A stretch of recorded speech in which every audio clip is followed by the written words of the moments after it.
Social media के हवाले से थोड़ो अखलाकी गालियूं ये मां कुछ कार में ईंदे 10 पॉइंटूं नोट कयूं हुन। हिकिड़ो त काफ़ी पोस्टूं अचनि थियूं, व्हाट्सएप ते बि अचनि थियूं, ट्विटर ते बि अचनि थियूं, टेलीग्राम में अचनि थियूं, इंस्टाग्राम में अचनि थियूं, फेसबुक ते बि अचनि थियूं।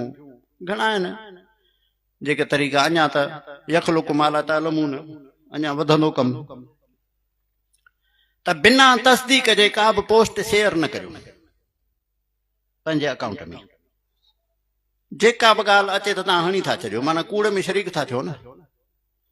तस्दीक कयो त इहा ॻाल्हि सही। अॼुकल्ह AI जो दौरु आहे, आर्टिफिशियल इंटेलिजेंस।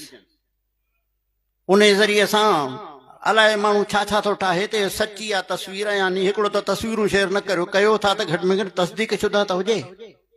जेसि ताईं तस्दीक न आहे उनखे शेयर न करियो, न त उन कूड़ फैलाइण में भाङे भावर थी वेंदासीं।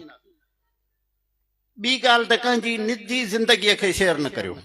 मां ॾिठो आहे त असां मानी खाईंदा आहियूं, उहो बि वेठो भरींदा आहिनि चाॿा ॾियण सभु, वरी उहो वरी फेसबुक ते रखी छॾे। यार इहा बि का इंसानियत आहे? या निजी कचहरी जो होॾे हणी छॾ। हिन फेसबुक ऐं सोशल मीडिया जे मैदान में त असां एॾा ॾोहारी आहियूं जो छा चइजे। ऐं कमेंट्स जेकॾहिं कयो था, तव्हांखे मां अॻु में थोरो इशारो करे चुको आहियां त तव्हांजा कमेंट्स इस्लाह ख़ातिर हुजनि, ॿिए जी इज़त मजरूह न थिए।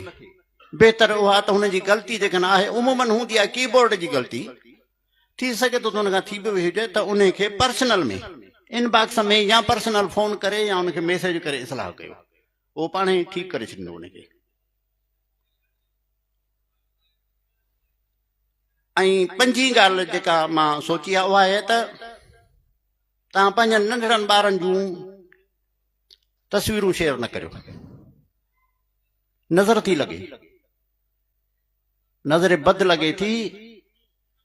ऐं हक़ुन नज़र हक़ आहे। ऐं छहीं ॻाल्हि आहे त कंहिंजी बि तस्वीर बिना इजाज़त उनजे शेयर न करियो। ॾिसंदो आहे त वरी ॿियो को शेयर करे छॾींदो आहे, कंहिं तस्वीर कढी छॾी बिना इजाज़त जे। इहो बि त ग़लति आहे न यार। जॾहिं मां पाण नथो कयां त मूंखे ॿिए त ख्वार न कनि न। इहे रुगो मुंहिंजी ॻाल्हि न आहे, समूरनि जी ॻाल्हि आहे। हुनखे लाइक कयो, शेयर कयो, बाबा छॾियो, तुंहिंजी वणंदी त पाण ई कंदा न। तूं पंहिंजे चकर में लाइक कयो, तूं मुतालबो छो थो करीं?